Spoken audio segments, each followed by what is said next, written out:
Hey, Motorman here, and today I'm going to give you 2 quick tips. And people have been asking me about this. How do I make a right turn from a stop without going into the oncoming lane? And also, how do I come to a nice, smooth stop without the bike feeling unsteady, especially if you got a passenger on board? So come on, I'm going to show you exactly how it's done.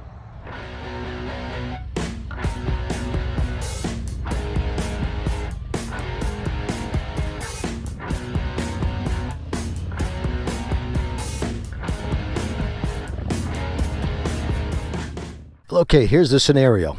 I'm at a stop sign. I look to my left.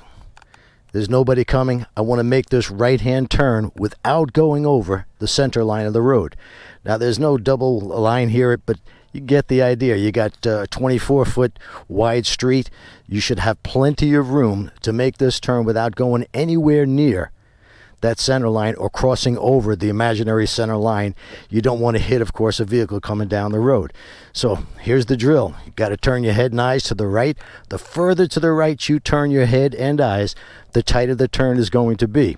I'll be in the friction zone until the turn is completed. So many people make the mistake of letting the clutch out all the way prior to making the turn. Don't do that. Slip that clutch, get in that friction zone until the turn is completed.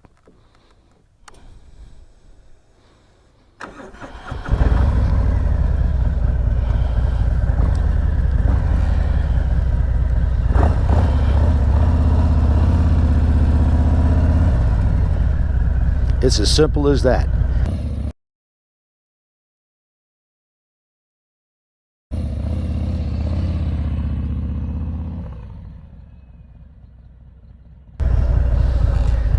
So I'm stopped here.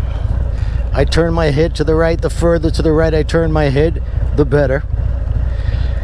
Could even turn the handlebars just a little bit. And when I take off, I'm slipping the clutch. Nothing to it.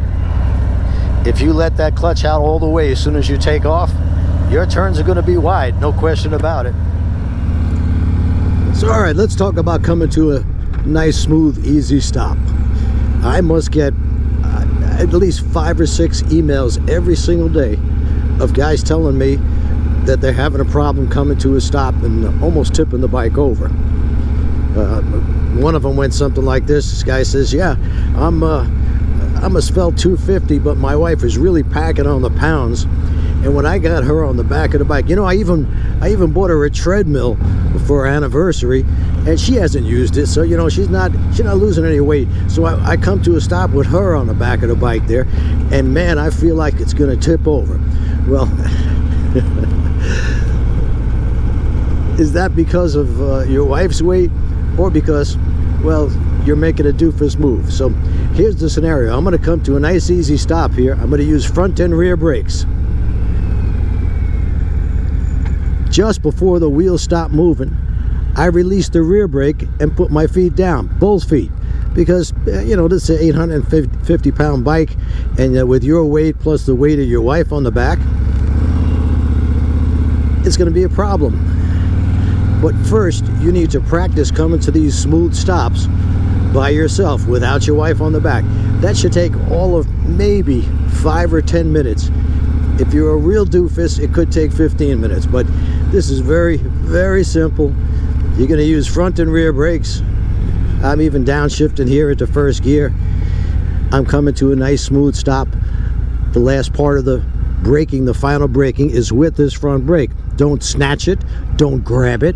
There's no reason to do that. You're almost stopped already, so it's just going to take, since you're already on that front brake, a very slight squeeze so that both feet hit the ground the moment the wheels stop turning.